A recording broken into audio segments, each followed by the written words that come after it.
Hi, this is Ms. Bahak. Welcome to the Look Good, Move Well podcast, where you can get fresh ideas for your training, nutrition, and lifestyle to immediately put to use. Listen in with Marcus Philly, the creator of functional bodybuilding, and myself. Hi, I'm Marcus Philly. We're broadcasting from Revival Strength in San Rafael, California. We'll be talking about avoiding burnout, keeping your passion alive for training, and fueling your body and mind so you can look good, move well now, and for years to come. Attention Awaken Training Series participants, or anyone wanting to get the most out of your training. Here's the one thing to focus on outside the gym to see your positive results stack up fast. Not in the program? Registration is open until Sunday, July 8th at 5 p.m. Pacific. I just want to say first and foremost that I don't know if you saw, we got a comment on YouTube, said, like on our first episode, somebody was clowning on the fact that we were in the tiny office. They said, man, that's an awkward room. And I responded to say that it's supposed to be for one, but we had three in there. So we've officially made the move to the floor. And if you're watching, we are in the training hall here at Revival Strength.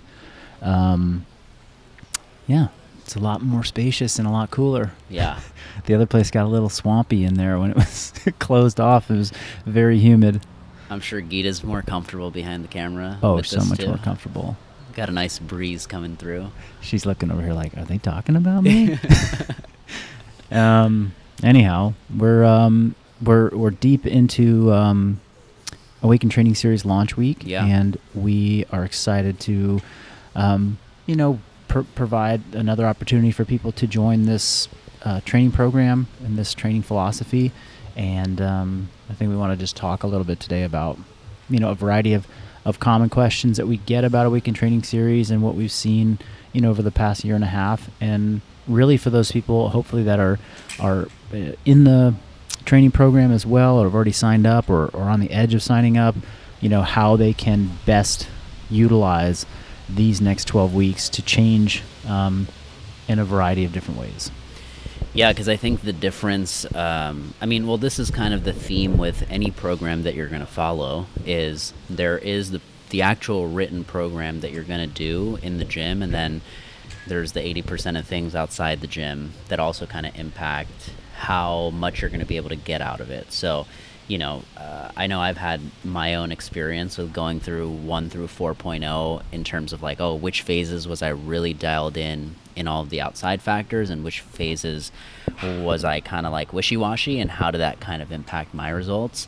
But that seems to be something that comes through in like the support inbox a lot too, which is like, hey, nutrition, sleep, how do I kind of work with those things to kind of get the most out of my experience in ATS? Yeah, absolutely. I think that this, the magic of ATS is not simply in the program. It's in the space that the program provides for participants to like really excel in all of the ancillary things in their life that support a healthy training life. There's if there's something I think, not obviously I can't, speak to all the programs that are out there that people might be choosing from, but one of the challenges with a high intensity, high volume training program is that when you're done training, the energy and the mental focus throughout the rest of your day is diminished because you put so much effort into training. So where that often leaves people is, without the clarity or the willpower or the, the ability to think clearly around how to structure the rest of their life. And they may not make the best food choices as a result. They may, tell themselves, well, I can eat whatever I want because I trained so hard. They might go through a list of excuses. They may not take full advantage of like the time spent in and out of the gym as a result. And I think that that's like a missed opportunity. So, as Awaken Training Series has shown time and time again that, by doing a little bit less, people are getting more out of the training because they're able to bring so much to the rest of their lives, so much to their focus when it comes to making good food choices, when it comes to, being mindful on their rest days and doing things that like truly enhance their, mind, body, and spirit. Yeah. Well, kind of what you're saying is if your training leaves you with a little bit more energy, you can channel that in other ways, basically, that are kind of enhance that training experience and what you're going to kind of get out of it. And the one thing that makes me think of is the rest day assignments. Yeah. It's like a kind of a really thoughtful, detailed note from you that you write, and it shows up at the end of every week on a Sunday, or at the beginning of every week, and I don't know, it just gives you something to kind of think about that you can keep at the forefront going into your week. What was that like for you when you kind of decided to put those in there? Well, something I always back when I first started writing a fitness blog, which was like in 2012, I started like a training blog where I wrote down all my training, and with that, I always it's kind of a place to share my ideas and my thoughts too. I didn't have a big following, and I wasn't expecting a lot of people to read it, but I found that the act of writing these things down, reinforced behaviors in my own life practices. So here I was writing Awaken Training Series, and there's an option as a creator in Fitbot to just assign a rest day, and it's a click of a button. And I was like, well, maybe I'll take this top opportunity to write something in there. My coach, for years has often given me little words of encouragement or a little brief message on a rest day just to kind of, excite me maybe for the week to come or remind me to do something. So, and I also know that there's so much outside of training that I wanted to convey in this program. And there's too much outside of training to actually convey in a 12-week program. That's partly why we have this podcast, and that's why I'm putting out emails each week with content that share some of the kind of deeper understanding around the training and the lifestyle that supports it. But I just saw that these rest days were just a perfect opportunity to share something that I've learned that I truly attribute a huge portion of the success that I've had and that my clients have had to these practices. And some of the feedback certainly, and I remember when you first went through Awaken Training Series, over a year ago, that was something you commented on as like one of your favorite parts of the experience. And, I totally acknowledge and recognize that there are participants that they just want the program, but what I think what we want to drive home today is that to truly be, to get the fullest experience possible, think of this as more than just a program. Extend yourself in other ways.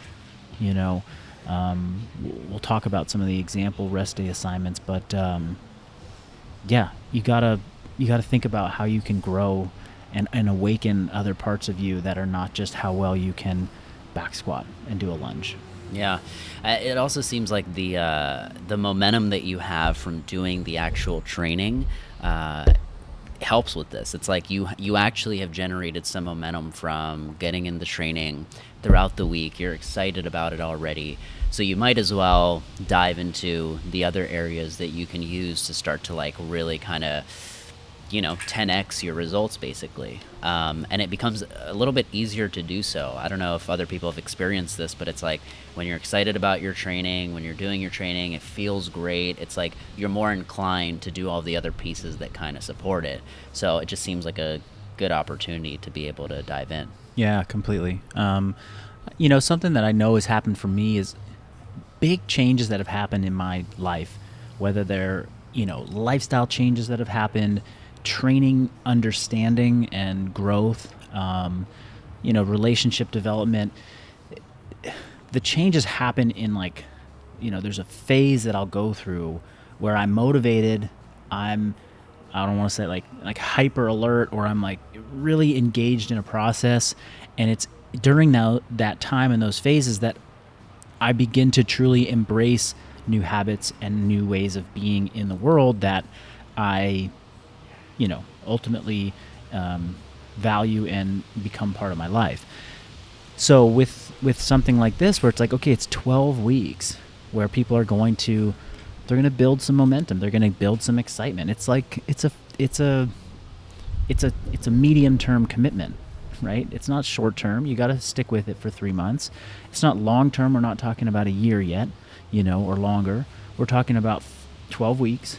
And as you build this momentum, use that energy to explore some of these other areas that will make the experience that great, and leave you at the end with the same feedback that we've heard from countless people, which is, well, I'm never going to look at training and my health and fitness the same again. It's going to be different from here on out. And my worry, is what do I do after 48 weeks of this, right? Mm-hmm. That's people's fear at the end of this. Is not, I don't know what to do. It's, I know exactly what I want to do. And, I know that you guys only have 48 weeks published right now. So what's next? Yeah. Yeah. Well, that's one of the areas that you actually address in one of the rest day assignments. It's like you called out when somebody might be going through that stage where it's like, okay, there's this initial excitement. You've gone through maybe the first third of a cycle, and then it's like the fifth week or that middle third is where, things can start to, like, obstacles can come up in your way, the excitement wears off, whatever. Like, there's a bunch of things that happen around that time that can show up as, like, barriers or obstacles. And so you kind of being able to, like, talk through that is something I thought was cool when I first went through it. It was like, oh, okay.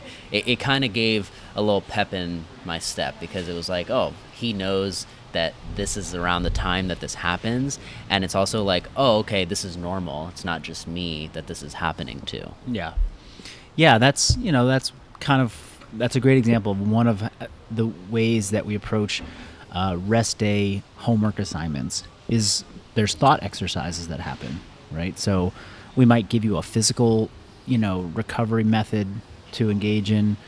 We might give you a, nutritional piece of guidance or a bit of information or goal for the day to prep for a week. And these thought exercises, just, it's kind of like in the same way that you could get something out of journaling. It's just to reflect on where you're at in a process that you've committed to. Because I think that's such a valuable part of any experience, is before, during, and after, and at different time points within, to take time to reflect on what's happening so that you can grow from it. You can, imprint some of those memories in your brain and carry them with you for a long time. It's like that thing I hear a lot of CrossFit Games athletes say is, oh, it was just a blur. It was over before you knew it. And I heard that so many times that when I competed there, like, I would always stop and just, like, I took it in on the last time. Like, every day I was like, I'm not going to get to the end and be like, oh man, it just blew by. I don't remember what happened. So what you alluded to, or what you were talking about specifically, was this concept that I see happen in, you could look at it in small, events or longer duration things, but it's like the 1/3 rule within any commitment. The first third of this commitment is when you're still excited about the beginning of it. It's still new. You're still, like, jazzed up. You got the adrenaline going. And then right around, like, the 1/3 way in, that kind of starts to fade. You can't quite see the finish line. And you're, I think the realization settles in with, like, okay, this is where I got to do the actual work. This is where it gets challenging. So that's week 5 for Awaken Training Series. The first month is behind you. You're starting to see some of the same movements over and over again, because that's how we progress you. You're going to have to do the same thing a few times. You've settled into the new routine. The first week, the first 2 weeks of programming, it's gone. That excitement is kind of a little bit down. We probably haven't yet done any, like, testing or anything to show you that you've got results. You maybe are certain that you should be feeling something by then, but it's like, okay, this is the middle 4 weeks, where it's like what you accomplish in those middle 4 weeks will dictate a large part of your total success. And a great example of that in the gym that maybe people are familiar with is the 2K test or the 10-minute assault bike test. The first, 600 meters or 3 minutes of the assault bike test or the 2K are like, you're just amped and you're just going and you're like settling in, and you get to minute 4 on the assault bike, or you get to the 700 meter mark and you got 1,300 to go. You're like, oh, this is going to be rough. Yeah. Like, how am I going to make it to the end? Or, you want to let go, you want to pull back off the accelerator a little bit. And we all know that, like, once you get to the final 2 minutes or you get to the final 400, you're like, oh, I see the end. I'm just going to like black out and just go for it. And same thing with, a 12-week program. Yeah. Okay, so if you reflect back on, because you've written a lot of these by now, whether it's thinking about just 1.0 or even just 2, 3, and 4. Yeah. What are some examples that stand out to you as some of the, if we were to think that 80-20 rule, right? Like, you do 20% of these things and it will yield you 80% of the results. Like, if you were to think the top 2 or 3 things, what's the first one that comes to mind? Meal prep on Sundays. We talk about that throughout all 4 series.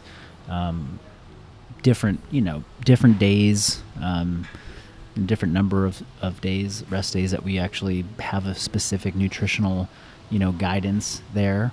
I think even in 4.0, we actually give specific recipes, and, in 1.0, we give some ideas on what you can be using for food prep. I think we talk about a slow cooker, exercise to do, which we should discuss. But without a doubt, Sunday for many people, and depending on what country you're in, and the culture that you're in, Sunday might be a Friday. So the Sunday culture in America is one of no work. Things are closed down.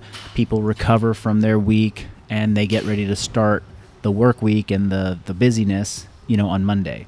So if that falls on a different day, then just treat it that way. But it's also a great time to, put some thought and energy into, well, how am I going to feed myself this week, right? Because that's such a valuable part of any health and fitness program. It is the most valuable part of any health and fitness program, way beyond the progressions and the tempos and the sets and the reps. And we're often so busy in our days, most people, that the time and the energy to be thoughtful about how you're going to feed yourself is just not there.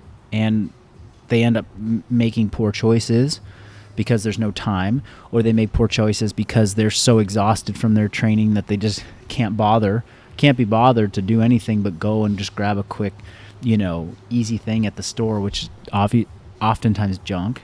So yeah, that would be kind of the number one project and rest day assignment that we will give, is tips on preparing food on the weekend.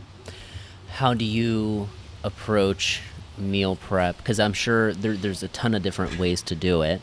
And everybody, I'm sure with trying it a couple times, you kind of start to find your own groove of what works and what doesn't. But I remember you mentioning, like, when we did that video a while back of like, hey, if you had $500 to kind of fuel yourself and get yourself set up for nutrition, like, what would you get? And I think one of the things you said was a slow cooker. Yeah, no, I think I would even revise that now. To add a couple more things and take out a couple things that I had even put in there. But I think you said fridge too. Well, I mean, if you're starting, I think the question you posed was, if you had nothing and you're starting from scratch and only have $500 to, like, put in food prep time, like, or, get the appliances you needed, what would you get? And I was like, well, I need a refrigerator. Yeah, that's true. First. But yeah, before I even dive into some specifics on, like, how to approach that, I think that's a question that we get often with Awaken Training Series participants and people that are inquiring about the program. Hey, does this come with a nutrition plan? And we're investigating. I'm investigating over the next couple months, what is the thing that's going to support the people the best that participate in this with nutrition? Because that's probably something next to training that I've given the most attention and energy to in my fitness career, my health and fitness career, is nutrition. And I've tried everything. We've talked about it a number of times on different shows. But part of the reason I feel like I'm set up for success now is because I've learned a lot about how to cook. I've learned a lot about how to take control of the food and the ingredients that I'm going to put in my body, and I don't have to rely on other people to feed me. When I want someone to feed me and I want to go to a restaurant, I want to order some food, I also know how to navigate that, but it started from understanding how to do this myself. Mm-hmm. And, we've talked about cooking and techniques and things like that, but, so I kind of want to think about how I don't want to just be like, hey, here's a plan, here's your food plan for the next 12 weeks, right? Because going back to what I said originally, one of the pieces of feedback that we get that makes me feel like we're making a difference is that people walk away from Awaken Training Series saying, I will not train the same way again. I've learned so much about what it means to train in this new way that I'm going to take that with me for life, right? There's no food plan that I could write for you for this 12 weeks that you could take and use for the rest of your life. Your food plan and how you fuel yourself has to change as you evolve and as you grow and as you age. It has to change with the seasons. It has to change with what you're doing physically. It has to change with your age. It has to change just in so many ways with the culture and the climate and the quality of the soil. So if I give you a food plan, then you're going to walk away from 12 weeks being like, you didn't learn enough, right? We didn't learn in the same way. And so that's the challenge that's in front of us, is how to teach people to do these things. And that's a combination of understanding macronutrients. That's a combination of understanding how to prepare food for yourself, how to cook. It's and then additionally, it's about understanding how foods make you feel. How does 20 grams of beef protein make you feel as compared to 20 grams of chicken protein? And yeah, maybe they have a similar net effect on your body composition and your performance, negligible to a point where we couldn't, but maybe they make you feel differently. And maybe you're not tuned into that. So how do we raise awareness? How do we raise people's skill in the kitchen? How do we raise their understanding of the actual ingredients and the science behind what macronutrients do to them? So that's still, there's still the verdict's still out on how to do that the best. But, we start to hit on some of those points within these rest day assignments. And, the most simple thing that I would like people to attempt in these 12 weeks, make it a goal, is to cook as much as possible of your own food whenever you can. Meaning there is, let's say you have 21 meals a week, three meals a day, 7 days a week. How many of those 21 meals did you cook, or how many did you buy out? And that would be a major goal for people to have during, Awaken Training Series. And the slow cooker is just a great tool to help with that. A crock pot, slow cooker, any one of the different brands that are out there, you basically throw a bunch of ingredients in, protein, vegetable, starch, a little bit of spice, turn it on low, let the thing go for 10 hours, and you come home to a great smelling house and enough food potentially to last you for multiple days if you put enough ingredients in to begin with. What's because the slow cooker, you're right, it's super valuable. It's one of those things, like if you have that excuse of like, oh, I don't have the time to do it, it's one of those things where very minimal time investment, and you're kind of set for at least a couple days, if not whatever, the whole week. What's a recipe that comes to mind for you that's like one of your go-tos with a slow cooker? I love to do chicken, like boneless, skinless chicken thighs, and you can get bone in with skin chicken thighs too, but I put in like 3 to 5 pounds of that stuff into the slow cooker, and then we use like a marinade of like gluten-free soy sauce, so tamari, balsamic vinegar, a little bit of avocado oil, and then a chili spice of your choice. Right now we have a Cajun seasoning that we bought. And actually, if you go on to like revivalstrength.com, there's a 3-day nutrition download with links to some of these spice blends that I'm talking about. But this Cajun seasoning is pretty kick-ass. So I put those 3 things in with the meat. And then, honestly, like that can go for about 6 to 8 hours on low. And then like the last, 2 to 4 hours, or maybe like halfway through the cooking process, just chuck in a bunch of chopped up sweet potatoes and carrots or celery or something like that, in terms of like a fibrous vegetable, and then by the end it'll just be one delicious, perfectly cooked thing, And you're all set. yeah, you're all set. And then I mean, for most people that's protein, fat, and carbs all in one meal, and that could last you for 4 to 5 days, or 4 to 5 meals, and then you start another slow cooker in a couple days after that. Yeah, I think this topic in general is might be the most valuable one. Maybe sleep might be the other one that kind of trumps it. But you're right. It's like meal prep is one of those like domino effect type of pieces, which is like if you don't do the meal prep, then everything else gets screwed up in the week, in the days to come, unless you somehow figure out a way to do it in the middle of the week. It's like you're just more likely to, like you said, make poor choices, whether that's eating out, whether that's eating junk. So it's like if you can somehow get a handle on that piece, like I think the chances of you succeeding throughout the week go up dramatically. Oh, completely. Yeah. I mean, I can probably every successful week, or every week where I feel like I'm on top of my game, food and sleep are both kind of checked, like those boxes are checked. I rarely have like a good week of either training or work or just, relationship, if those 2 things are off. And I learned that pretty early on. I learned that like 10 years ago. And so I'm like pretty serious about making sure that those things are set up. I'm set up for success in those 2 areas, because otherwise, like, so much time and energy is wasted. In terms of the actual process, right? Do you do all of your meal prep on Sunday and you're good for till the next Sunday, or do you do 2 days where you're doing a Sunday and then sometime in the middle of the week?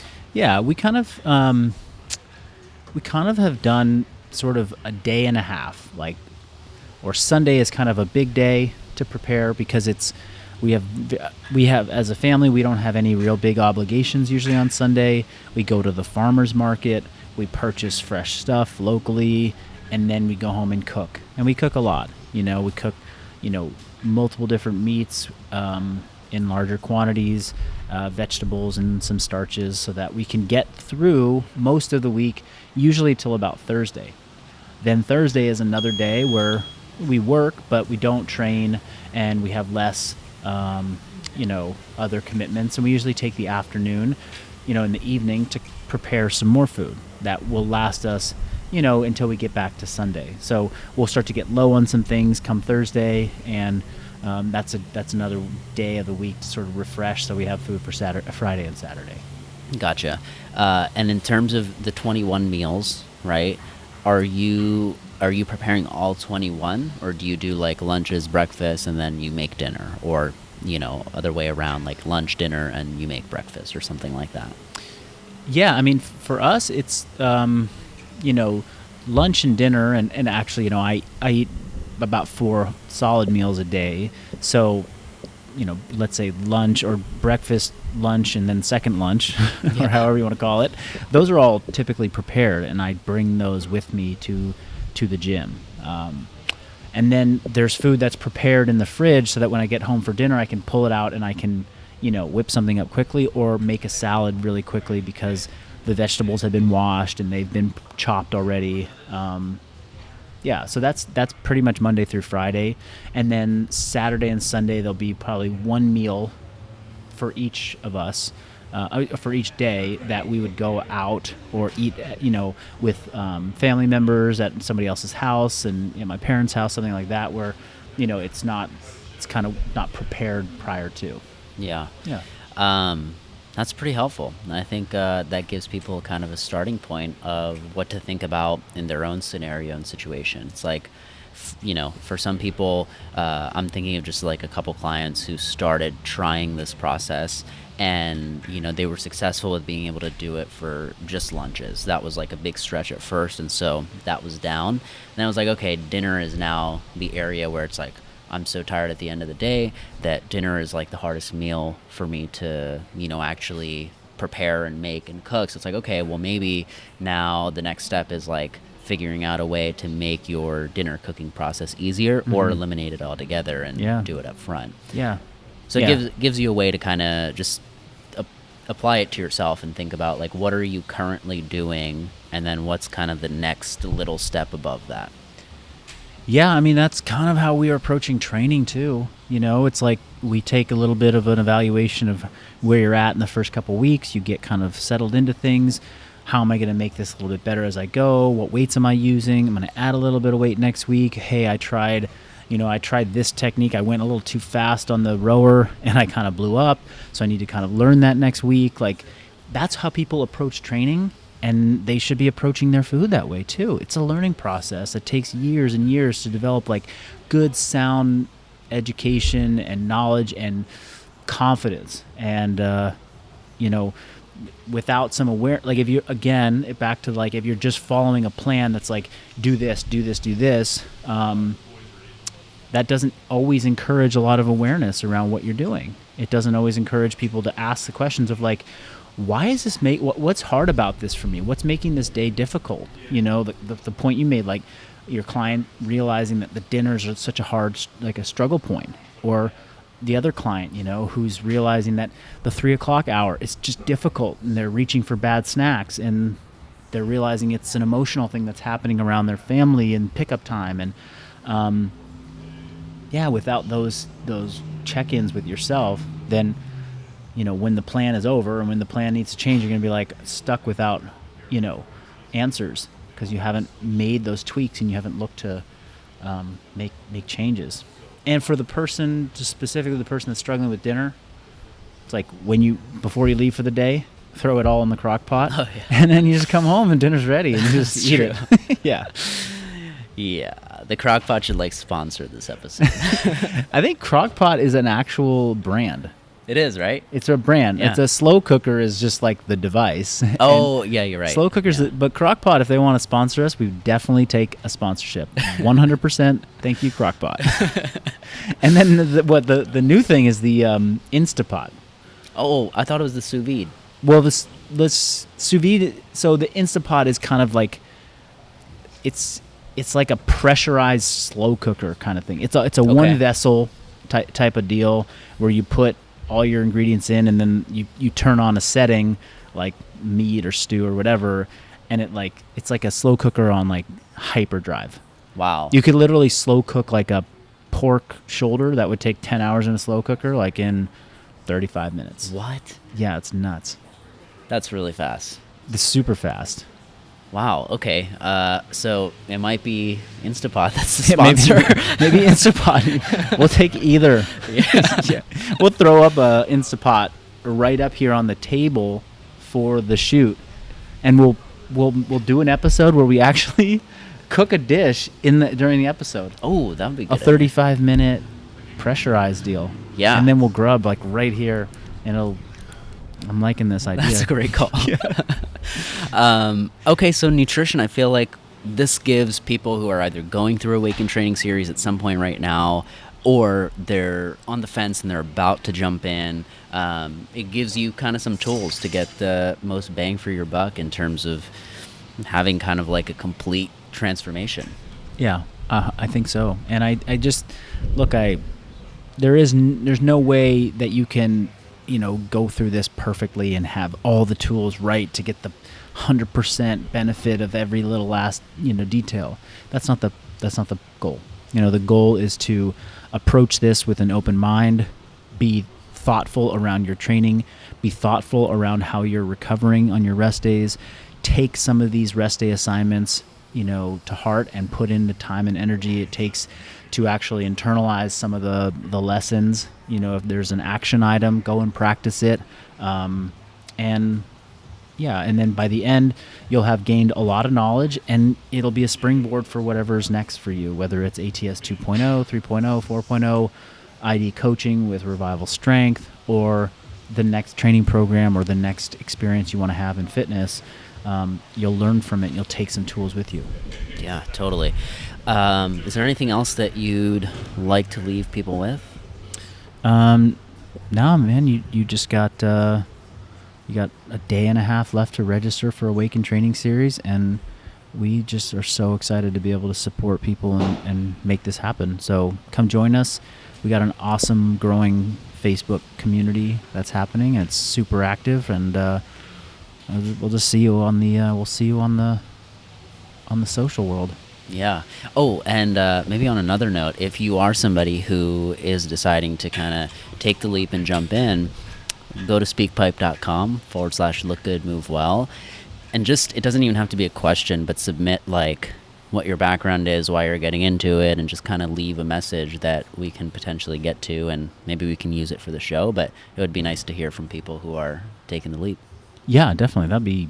I'd love to play some messages from our participants, and speakpipe.com, baby. Awesome. All right. Well, thanks for listening, guys. Thank you.